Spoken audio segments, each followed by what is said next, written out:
1993년 뉴스룸 지금 시작합니다. 수리 PD와 똑실이와 제 사장이 같이 만들어 나가는 본격 라떼는 말이야 방송. 우리 때도 아니었죠? 왜 우리 한창 때지. 1993년이면 나 13살, 독실이 12살. 12살, 슬리페 6살. 6살이니까. 6살이면 한창이지. 그래. 인생의 마지막 리즈 시절이라고. 맞아요. 그때 네, 알렸었죠 동네. 그렇구만. 네. 그래서 저희는 지금 1990년부터 중요한 뉴스들 뽑아가지고 같이 다뤄보고 있습니다. 지금 1993년 뉴스고 올해는 대전 엑스포, 마이클 조던 막 여러 가지를 생각했었는데 이거를 안 다룰 수는 없겠다. 어마어마한 사건, 우주 대사건, 성철 큰 스님 입적을 준비했습니다. 성철 스님. 성철 스님. 보통 큰 스님이라고 많이. 이 방송은 조회수를 포기한 방송입니다. 성철 스님 입적 누가 보겠어 이거를. 근데 저조차 그 조남이 익숙해서 그치, 성철 스님, 뭐 법정 스님. 음. 근데 사실은 뭐 하셨는지도 모르고 그냥 스님, 스님인가 보다 예, 예. 그렇게 생각하는데 성철 스님을 그래서 좀 다루려고 합니다. 그래서 이걸 고민을 했어. 뉴스룸이 이제 짧은 시간밖에 못 하지 않습니까? 누가 외압을 냅니까? 영상을 길게 하면 뭐 힘들어 하시더라고. 유튜브가 유튜브가 짧게 하라고 막 전화하더라고 구글에서. 구글에서 길게 하면 영상으로 즐기시는 분들이 힘들어 하셔가지고 짧게 좀 진행을 하려고 합니다. 그래서 정보 중심으로 유튜브에서 좀 진행을 하고 우리가 잡담 요거 관련된 좀 깊은 의미에 대해서는 이제 팟캐스트에서 음성으로 따로 올려드리도록 하겠습니다. 그래서 우선은 정보 중심으로 도대체 어떤 분인가 좀 알아보도록 하겠습니다. 사실 그래서 이거 다룰 수 있을까 좀 걱정도 했어. 재미 위주로 좀 흘러가도 안 될 것 같고 좀 가장 객관적으로 덤덤하게 좀 진행해 볼까 합니다. 1993년 11월 4일 날 성철 큰임 스님께서 입적하시게 됩니다. 다비식이 있었는데 화장이에요. 보통 이제 스님들한테 다비식을 할 때 다른 스님들이 이제 주변에 이제 불을 이렇게 넣으시거든. 스님 불 들어갑니다. 나오세요. 이렇게 얘기를 해. 근데 그거 보고 있으면 가슴이 좀 짠해. 성철 스님 다비식도 그렇게 진행이 되는 거죠.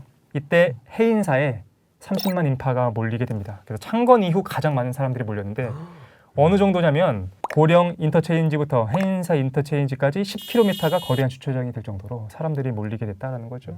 그리고 다비식 이후에 100여 과의 사리가 나오게 됩니다. 사실은 이거 성철 스님이 사리 뒤지지 말라고 했는데 이제 제자분들이 한 거지. 별명이 이제 가야산 호랑이였어. 호통 중심으로 불같으셨구나. 불같으신 분이고 유튜브로 이제 옛날 영상들이 남아있거든요. 디폴트 값이 화가 나시면 그래요? 야 이놈들아 바깥 내놓으라 이놈들아 막 이렇게 향년 82세 세속의 나이지. 그리고 이제 출가한 다음에는 범랍이라고 해요.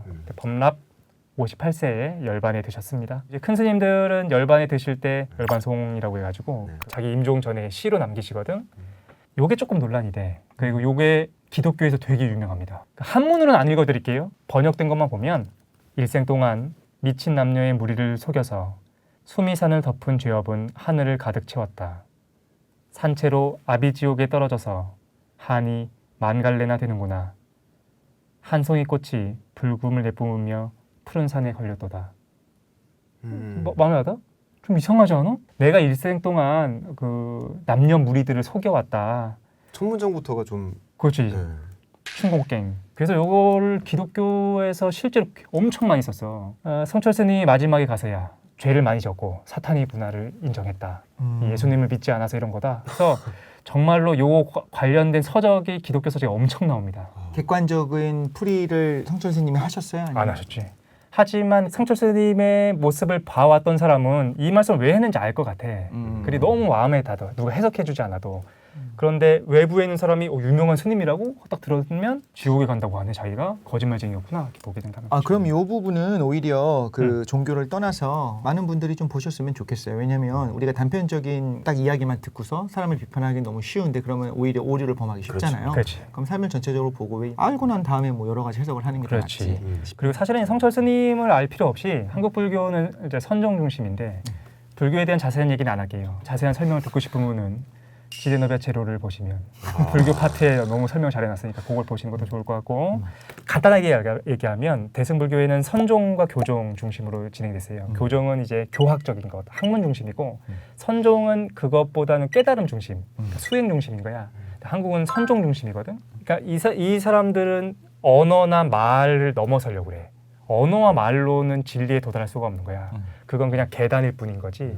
그 너머를 자꾸만 얘기하려고 하거든요. 그거에 대한 이해가 없으면 말 표현 자체만 보려고 한다라는 거죠. 그럼 실제로 이 말씀을 하셨을 때 우리 그 많은 불교계에서는 역시 큰 스님이시다 하면서 이제 오히려 감탄하고 그렇진 않으세요. 기독교든 불교든 천주교든 모든 사람이 거기에 대해서 잘 알고 있는 건 아니잖아. 그러니까 표층의 종교에 머무는 사람들은 다 불평불만을 했어. 절에 계신 분들도 스님 왜 이런 얘기를 하지? 근데 이제 심층의 종교에 대해서 아는 분들은 불교가 됐든 기독교가 됐든 천주교가 됐든 이해했겠지. 이게 뭘 뜻하시는구나. 열반송을 그러면은 언제 하신 거예요?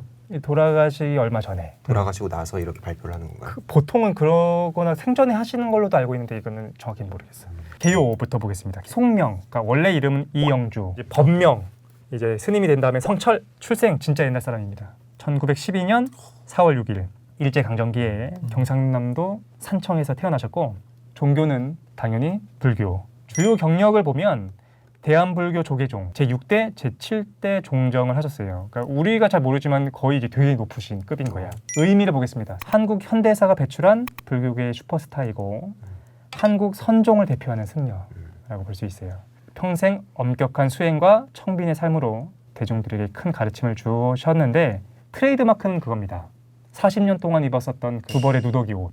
성철 스님은 공부하는 승려들한테 다른 거 말고 가난부터 배우라고 항상 이렇게 말씀하시는 분이었습니다.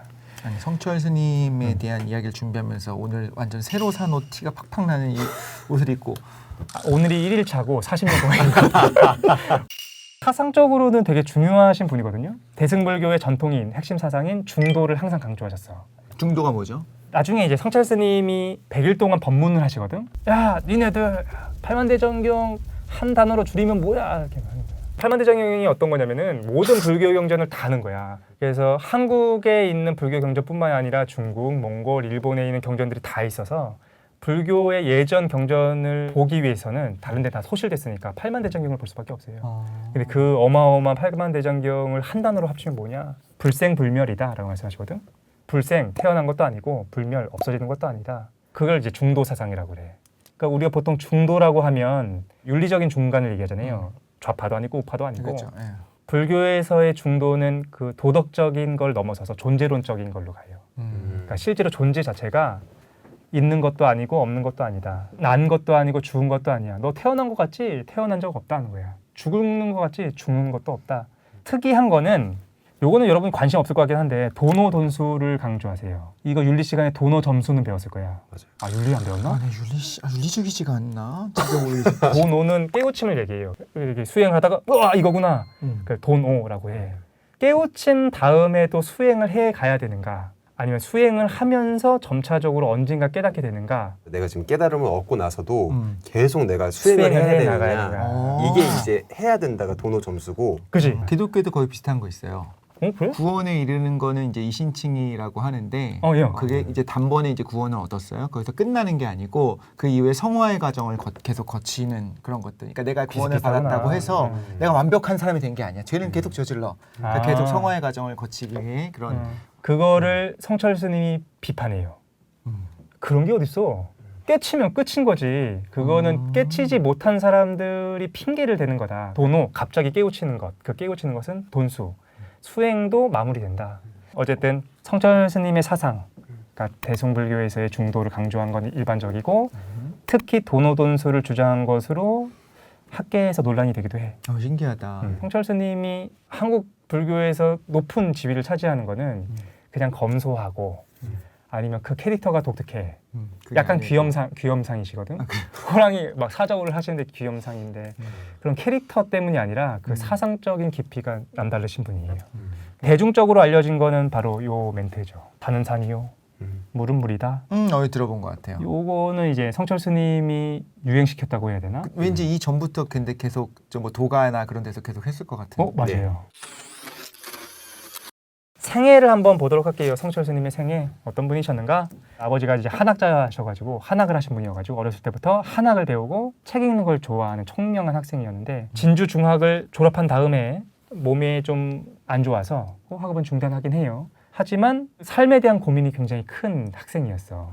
대나무 밭이나 아니면 밤나무 아래에서 스스로 계속해서 그 삶에 대한 고민을 해나갑니다. 그리고 몇 년 동안 동서양의 고전들을 막 읽어나가기 시작해. 자기 삶에 대한 고민이 깊으면 깊을수록 누가 읽지 말라고 해도 막 찾아보게 돼. 1930년에 1940년에 대단하시다. 지금같이 정말 쉽게 맘만 먹으면 얼마든지 책을 찾아볼 수 있을 때는 안 읽는데. 안 읽는데. 그렇죠. 이게 귀한 줄을 아는 그때 오히려 더 하셨네요. 그러니까. 그렇죠. 그래서 요게 지금 남아 있는 것들이 뭐가 있냐면은 자신이 직접 손으로 이영주 서적기 우리가 블로그에 리뷰하는 것처럼 이렇게 쓰셨어.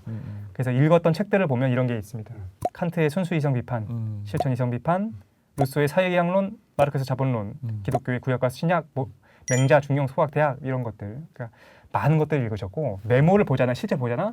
영어도 잘했고 버머라고 하지, 산스크리트어도 공부하시고, 그러니까 총명한 학생이었어 진짜로. 그래서 영어 필기체로 너무 잘 써 있어. 어떻게 그냥 총명을 좀 넘어서는 그러니까 어떻게 그럴 한복 입고 머리 빡빡 밀었는데 영어 필기체로 다. 진짜로? 그렇지.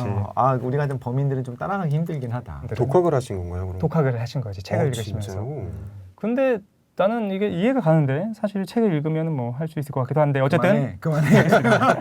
책들 사이에 메모 중에 이런 문구가 있어요. From everlasting to everlasting. 그러니까 영원에서 영원으로, 그러니까 인간적인 한계를 넘어서 궁극적 진리에 대한 그 열망이 가득했던 청년이었다는 거죠. 하지만 동서양의 고전들 속에서 길을 찾지는 못한다라는 거죠.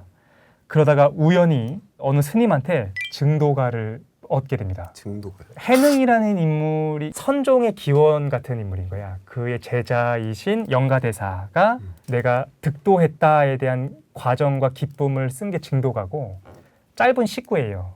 책이긴 책인데, 그래서 지금도 인터넷에 증도가 해보면 번역도 잘 돼 있는데, 그거를 이제 우연히 이제 얻은 거지. 한 줄기 빛을 발견하게 됩니다. 아, 여기에 길이 있나 보다.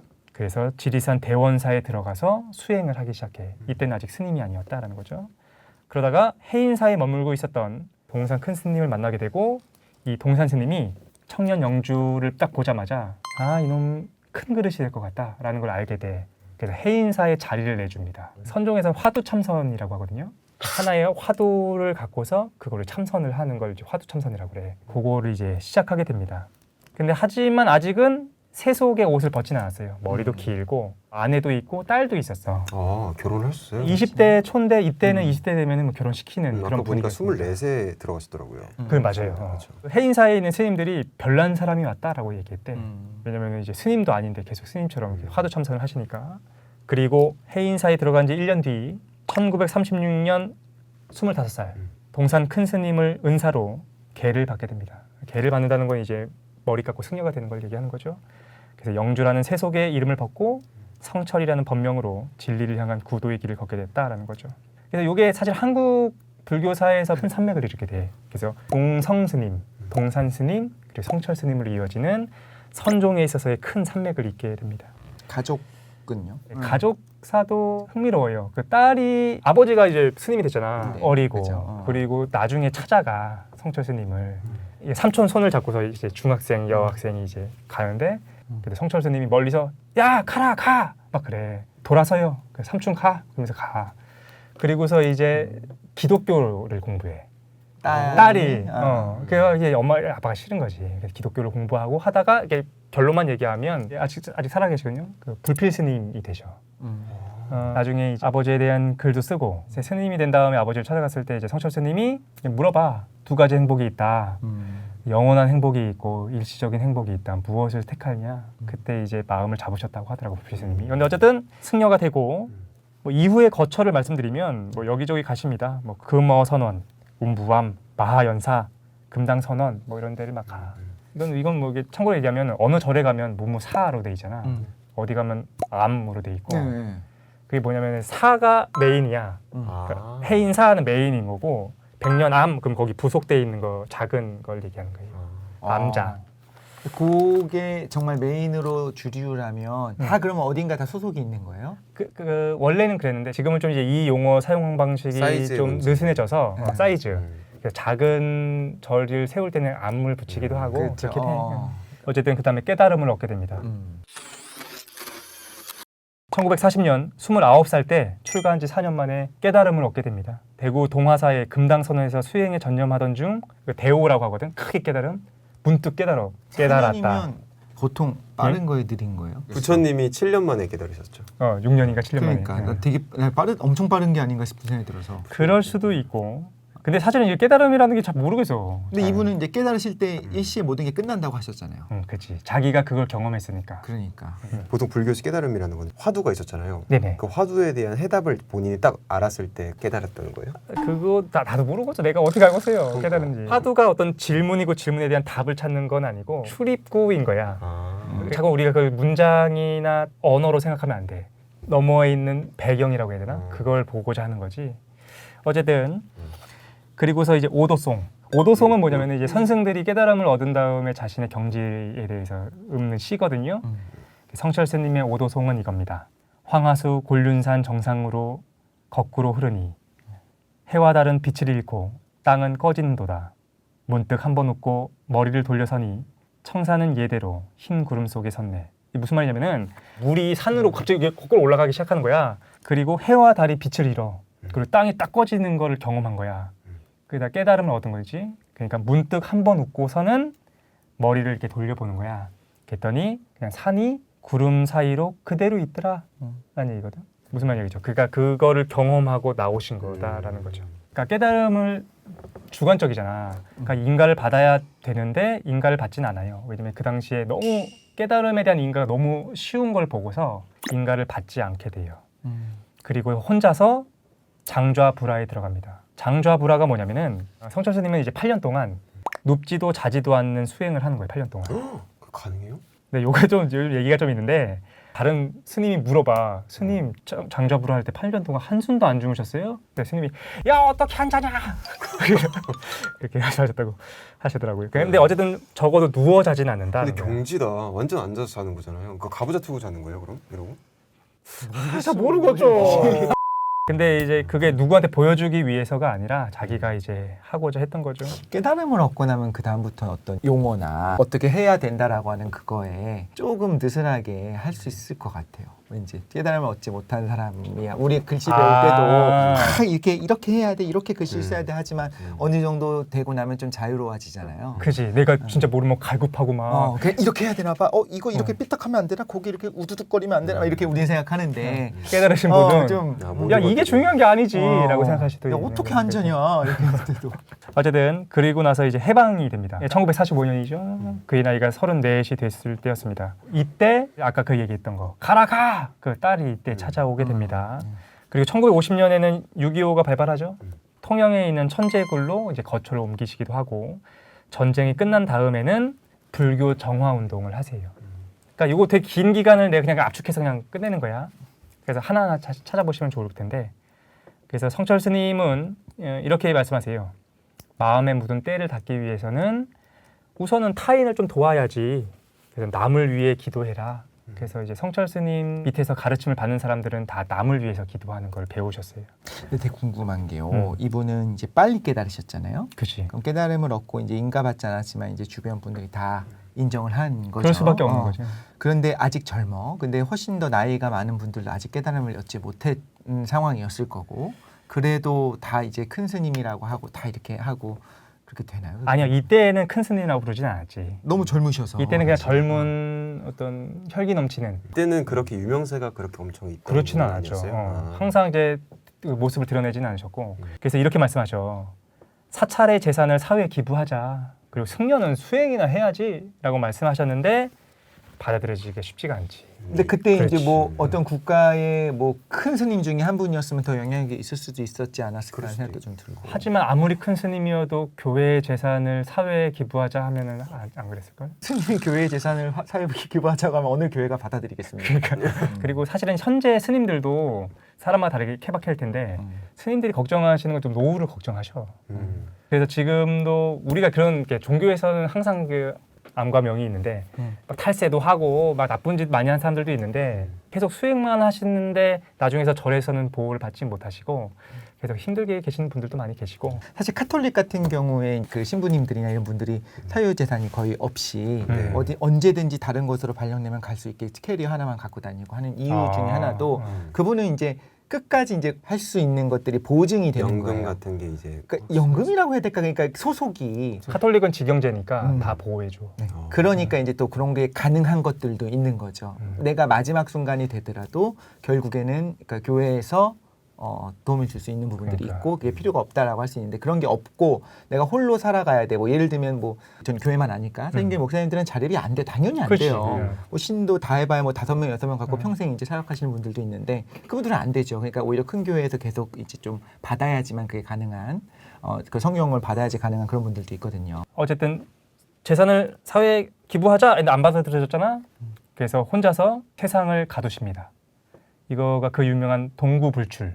동구불출이 뭐냐면은 세상을 가두신 거야. 그 파괴사 성전함에 들어가서 철조망을 두르고 10년 동안 출입을 금하며 수행과 불경 연구에 몰두하게 됩니다. 그래서 이렇게 말씀하셨어. 야, 범은 숲에 있어야 사람들이 무서워하고 창경 그때는 이제 동물원이었으니까 네. 창경한 범은 아이들의 놀잇감일 뿐이다 하는 거죠. 그러면서 내가 세상을 가두었다 이렇게 말씀하셨어요. 그래서 10년 동안 안 나오셔. 그리고 10년이 지났어요. 1965년 이제 54세가 되신 거야. 44세에 들어갔으니까 10년 만에 철망을 걷고 나오십니다. 다음 해에 거처를 해인사에 있는 백년암으로 드디어 옮기게 됩니다. 56세가 됐을 때 해인 총림 초대 방장으로 추대돼요. 이제 수행도 하고 공부도 하는 곳이라서 그러니까 조계종의 어떤 종합대학이다라고 생각하시면 돼요. 그러니까 대학 총장님이 되신 거다라고 보시면 됩니다. 그리고 그해 겨울에 불자들에게 매우 유명했던 100일 법문을 하시게 됩니다. 100일 동안 하십니까? 기간이 100일인데 실제로는 50회 정도를 하신 걸로 알고 있어. 어. 그래서 그때 이제 처음으로 사람들에게 이제 설법을 주신 건데 요 설법들을 들으면 재밌어요. 거의 못 알아듣긴 해. 사투리 너무 심하시고 우리는 그런 사람들 좋아하지 않습니까? 막 잘 가르치고 말 잘하고. 근데 이분은 그런 분이 아닌 거야. 스스로 수행만 하시는 분인 거야. 근데 좀 가르침을 달라고 하니까 말씀을 하시는 거라서 안 들려. 투박하구나. 아주 투박해. 근데 그게 또 매력이 있으신 분이라 가지고 100일 법문의 핵심 사상은 아까 말씀드렸던 것처럼 중도 사상이다라는 거죠. 그래서 세상에 있는 모든 일체라는 것은 있는 것도 아니고 없는 것도 아니고 나은 것도 아니고 죽은 것도 아니다라는 것을 말씀하시게 되는 거죠. 성철 스님이 수행과 공부에 매우 엄격하셨다고 그래. 그래서 그 특유의 사자후가 있었습니다. 게으름 부리는 이제 스님들도 있을 거 아니야. 사람들이 막 졸고 막 그러잖아. 그때 이제 전형적인 멘트. 이놈아 바깥 내놓으라 도둑놈아. 절밥 먹으면서 존다고 진짜. 말씀하시고 왜 영화 같은 데 보면 수행하고 있는데 약간 조는 것 같으면 이제 죽비로 이렇게 때리시잖아요. 맞아요. 네, 본 것 같아요. 일주일에 5, 60개가 부러졌대. 세게 때리시는 거예요. 세게 때리시는 거야. 나중에는 진짜 화가 나시면은 스스로 이렇게 부러뜨린 다음에 2개로 막 때리시고 막 하셨다고 그렇게 하셨다고 합니다. 해인사는 이제 엄격한 그 수행과 공부의 분위기 속에서 그 인재 양성의 요람으로 자리매김하게 됩니다. 요 멘트가 난 좋았더라거든. 이 영상이 남아 있어가지고 본 것 중에 옆에 있는 스님한테 우리 본 정신 상태는 말이요 거울과 같이 환하고 밝은 것인데 거 위에 쓸데없는 먼지가 많이 덮여 있거든. 지대로 작용을 못하는 거요. 그러면서 우리 마음을 덮고 있는 그 먼지, 번뇌, 망상 이때만 완전히 벗어버리면 그 본시 마음거울이 드러난다 이 말이요. 막 이렇게 말씀하시는 게 있거든. 그걸 알고 계신 거지. 지대너비아 제로에서 너무나 잘 얘기하고 있는 보는 자 그거에 대해서 굉장히 잘 말씀하고 계시는데 어쨌든 지네마 제로 뭐예요? 사서 보라고.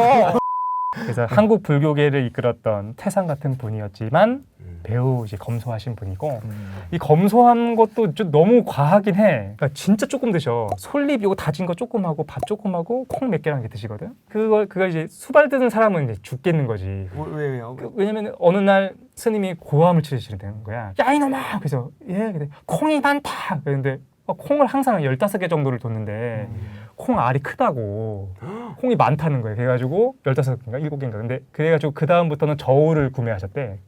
수발 드시는 스님이. 그래서 저울로 해서 드렸더니 잘 드시더라. 야, 이런 분이 밥값 내라는 게 이해가 가. 그러니까 당당할 수 있었던 것 같아. 상사가 너무 이렇게 완벽하면 아래 피곤해. 너무 힘들어. 진짜 너무 힘들어. 박정희 대통령도 찾아왔었고 근데 안 만나죠. 1980년 전두환 정권 때 12.7 범란이 발생하거든요. 이때 이제 한국 불교에서 굉장히 치욕적인 사건인데, 그러니까 전두환이 그 불순분자를 잡아들인다. 그래가지고 조계종 전체를 막 털고 막 그런 일이 있었는데 불교계가 위기에 빠지게 돼. 그때 원로회의의 만장일치로 성철 스님이 6대 종정으로 선출되게 됩니다. 성철 스님이 수차례 거부했는데 결국 수락하시죠. 그러면서 이렇게 말씀하십니다. 내 이름을 빌려주어서 불교가 되살아난다면 응하겠다.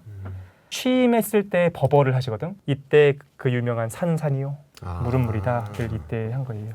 종정 수락 법어 좀 읽어줄게. 원만한 깨달음이 두루 미치게 되니 고요와 사라짐이 둘이 아니다. 보이는 모든 것은 관음이요. 들리는 모든 소리는 묘음이라 묘하다라는 거죠. 보고 듣는 이밖에 진리가 따로 없으니 아 시외대중은 알겠는가? 산은 산이요 물은 물이로다. 뭔 말인지 모르겠어. 너무 어렵다. 읽으면 알겠는데 들으면 아 모르겠네. 들으면 우리 자막으로 이렇게 처리를 이렇게 잘 해주셨으니까 이걸 보도록 하겠습니다. 이쪽에다 대충 하게. 70세 때죠. 1981년 대한불교 조계종 6대 종정에 취임하게 됩니다. 제사장이 태어난 해인가요? 네, 태어난 해 딱 하시는 거죠. 근데 세속의 모습을 별로 드러내질 않으셨고 이때 막 엄청 찾아옵니다. 사람들이 막 기자 막 그래가지고 막 찾아오시는데 안 만나주고 막 그래. 10년 후에 다시 7대 종정으로 재추대를 되게 됩니다. 하지만 이 가야산 호랑이도 나이를 속일 수는 없었어. 그래서 1993년 11월 4일 이제 그때까지 이제 몸이 점점 쇠약하게 가죠. 안타깝기도 해요. 100일 법문하거나 종정으로 계실 때 이제 하한 거라고 하지. 여름 수행하실 때 이제 법문하실 때는 그래가지고 아주다들 봐야 하시는데 연세가 많이 드신 다음에는 너무 홀쭉해지신 거야. 93년 82세의 나이로 열반에 드시게 됩니다. 제자들에게 남긴 마지막 말 참선 잘하 그래 하고 가셨어요. 그리고 아까 처음에 얘기했던 93년 11월 10일 다비식이 있게 됩니다. 30만 인파가 모이게 되고 해인사는 창건 이후 가장 많은 사람들이 모였다. 그리고 이때 열반송이 있던 거죠. 그러니까 처음으로 돌아가면 이거죠. 왜 이런 말씀하셨을까? 이런 분이 왜 이렇게 자기 삶에 이렇게 엄격하시고 그리고 많은 그 수행승들 가르치신 그 한국 불교의 최고 지도자가 왜 이런 말씀하셨을까라는 거죠. 종정을 하셨고 받고 싶지 않았는데 그렇지. 그 사람들은 이제 내 손가락을 보기 시작하니까 그게 달을 가르치는 싫으셨던 걸 수도 있겠네요. 이것도 선생님이 말씀하셨거든. 야, 손가락으로 달을 가리키면 그 달을 보라는 거지 손가락을 보는 게 아니다. 아 성철 스님 말씀하신 거예요? 성철 스님 말씀하신 거야. 많은 사람들이 손가락만 계속 손가락만 계속 본다는 거야. 그러면은 의도치 않게 어떻게 보면 나는 저 달을 보여주고 싶었는데 이 사람들한테 거짓말을 한 것처럼 받아들일 수 있는 그렇게 얘기할 수 있는 거죠. 근데 난 그 얘기가 독자가 정확히 본 것 같아. 그러니까 사람들이 이제 자꾸 손가락만 보는 거야. 달을 보라고 하는데 6대 종정이 되고 7대 종정이 되시는 거지. 그러니까 조계종에서 6대 종정이라는 거 어마어마한 거야. 사람들이 막 인터뷰 하러 오고 막 만나 달라고 막 하는 거야. 그게 싫으셨던 것 같아. 근데 스스로 알고 계셨던 것 같아. 뭐냐면은 내가 열반에 들고 나면 한국 종교의 큰 스승이라는 걸 스스로도 알겠지. 객관적으로. 나만 볼 것 같다라는 생각을 하시지 않았을까? 나를 보지 말라라고 말씀하고 싶으셨을 것 같아. 왜냐면 부처님이 그 마지막 열반하시면서 말씀하셨던 게 뭐였냐면은 그러니까 부처나 그런 게 아니라 자기 자신을 의지하라. 이 말 내가 죄가 많고 나는 그 너희들을 속여왔다. 이 말을 보여야 되는 게 아니라 이 말 너머에서 의도하셨던 걸 봐야 되는 것 같아. 매트릭스에 그 얘기가 나와. 네오한테 오라클이 너 그가 아니다 라고 얘기하거든. 그래서 네오가 실망을 해. 아 내가 그가 아니구나. 그런데 나중에 스스로 깨달아.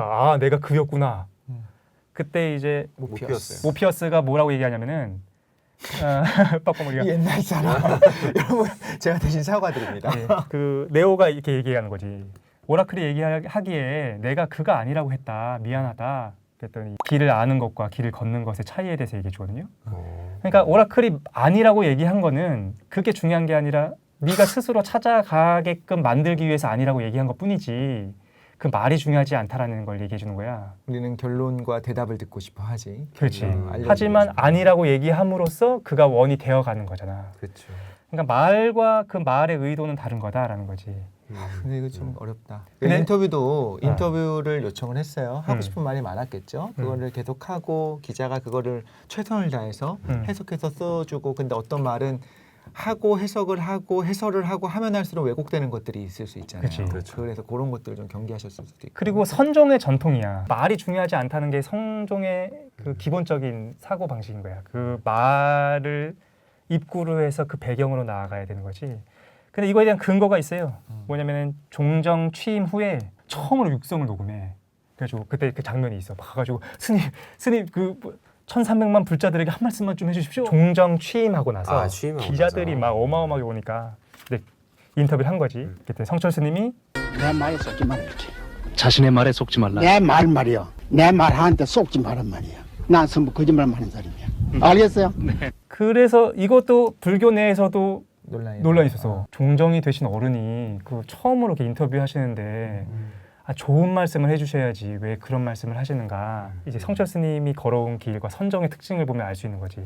그래서 너 스스로 나한테 의지하지 말고 너 스스로 깨우침을 얻어라라는 것이 핵심이었다라는 거죠. 여기까지가 이제 사실은 준비한 게 어마어마한 거. 도노돈수 얘기도 좀 해야 되고 그다음 또 논란도 있어. 시간이 많이 가가지고 유튜브 영상은 일단 여기까지 성철의 일대기를 간략하게 좀 알아본 것 같아요. 그래서 이거는 시간을 좀 두고 성철 스님이나 한국 불교가 흥미롭거든. 내가 불교도인지 기독교인인지 그와 무관하게 내가 종교에 관심이 없어도 인간은 기본적으로 종교적인 특성을 누구나 갖고 있다는 생각이 들어.